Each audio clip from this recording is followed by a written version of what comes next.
اسلام نے جس بات کا حکم دیا اور جس بات سے روکا، در حقیقت اس کے نیچے کوئی کاز ہوتی ہے، انڈر لائن کاز ہوتی ہے۔ بظاہر وہ بات جو مرضی نظر آ رہی ہو، اس کے نیچے ایک وجہ ہوتی ہے جس لیے کہا گیا اس بات کو اپناؤ یا اس کو چھوڑو۔ وہ کاز ڈھونڈو، وجہ دیکھو اسلام کیوں کہہ رہا ہے یہ بات کو چھوڑو، وجہ دیکھو اسلام کیوں کہہ رہا ہے اس بات کو اپناؤ۔ اور وہ کیا بات ہے؟ تمہاری اصلاح اور پورے معاشرے کی اصلاح۔ نماز، ہاتھ دھونے، کچھ ایکٹس پرفارم کرنے، جھکنا ہے، اٹھنا ہے، بیٹھنا ہے، یہ نماز ہے نا؟ بظاہر یہ ہے، اندر کیا ہے اس کے کہ تمہاری ذات میں نظم و ضبط ہے۔ یہ بے حیائی کے سارے کام تم چھوڑ دو، تمہاری ذات میں تقویٰ ہے۔ تو وہ بندہ جو بظاہر نماز پڑھ رہا ہے، شرم نہیں آ رہی، حیا نہیں آ رہی، تقویٰ نہیں آ رہا، تم روزہ رکھ رہے ہو، بظاہر بھوکا رہنا ہے، کازز کیا ہے؟ کازز کیا ہے؟ تمہاری ذات میں قناعت آئے، تمہارا اللہ کے اوپر بھروسہ بڑھے، رزق جو کھا رہے ہو اس کے اوپر تمہاری بات آئے، حج کرنے جا رہے ہو، 24 لاکھ بندہ اکٹھا ہو گیا، کیا وجہ ہے نیچے؟ تاکہ تمہارے اندر مساوات آئے، ایک جیسے کپڑے پہنے، امیر غریب سب ایک جیسے ہو گئے۔ تو ریممبر، جو اسلام جس کام سے تمہیں منع کر رہا ہے، جس کام سے تمہیں اجازت دے رہا ہے، اس کو غور سے دیکھو۔ سود میں بھی پیسہ بڑھ رہا ہے، تجارت میں بھی بڑھ رہا ہے، سود سے کیوں روکا؟ تاکہ ڈسکریمنیشن رک سکے، تاکہ غربت ختم ہو، تجارت کو فروغ ملے۔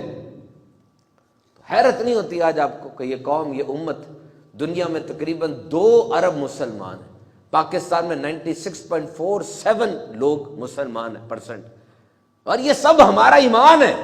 قیامت پہ، روز جزا پہ ہے نا، کہ جتنی ذخیرہ اندوزی کر رہے ہو، جتنے حقوق پامال کر رہے ہو، جتنی رشوتیں لے رہے ہو، ساری تمہارے ہاتھ میں پکڑائی جائیں گی اور سب کے سامنے پکڑائی جائیں گی، سزائیں بھی بتائیں کون سی ملیں گی۔ لیکن یہ حرکتیں اور لوگوں کے رویے دیکھ کے آپ کو لگتا ہے کہ انہیں ایمان ہے اس بات پر کہ آخرت آئے گی؟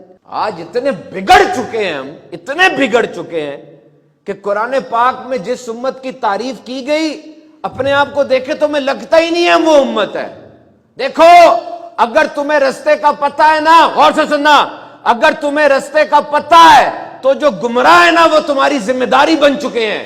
یاد رکھو، ہر بندہ ابو جہل کے مزاج کا نہیں ہوتا، اتنا ڈھیٹ ہو کے وہ سنے نا۔ لوگوں کی طبیعتیں اچھی ہوتی ہیں، اچھے انداز سے ان کو سمجھاؤ۔ کامیابی ایک دن میں نہیں ملتی۔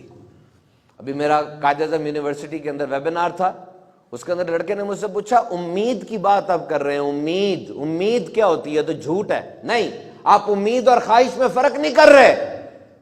امید کبھی جھوٹی نہیں ہوتی، خواہش جھوٹی ہو سکتی ہے۔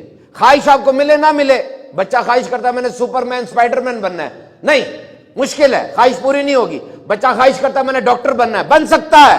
آج اٹھے، ایم ڈی کیٹ پاس کرے، 80,000 لڑکوں نے اس دفعہ ایم ڈی کیٹ دیا، میڈیکل کالج میں داخلہ لے، دن رات لگے، اور اس کی امید ٹھیک ہو جائے گی۔ کامیابی ایک دن میں نہیں ملے گی، لیکن ایک دن ضرور مل جائے گی۔ اپنی امید کو ہمیشہ زندہ رکھیں۔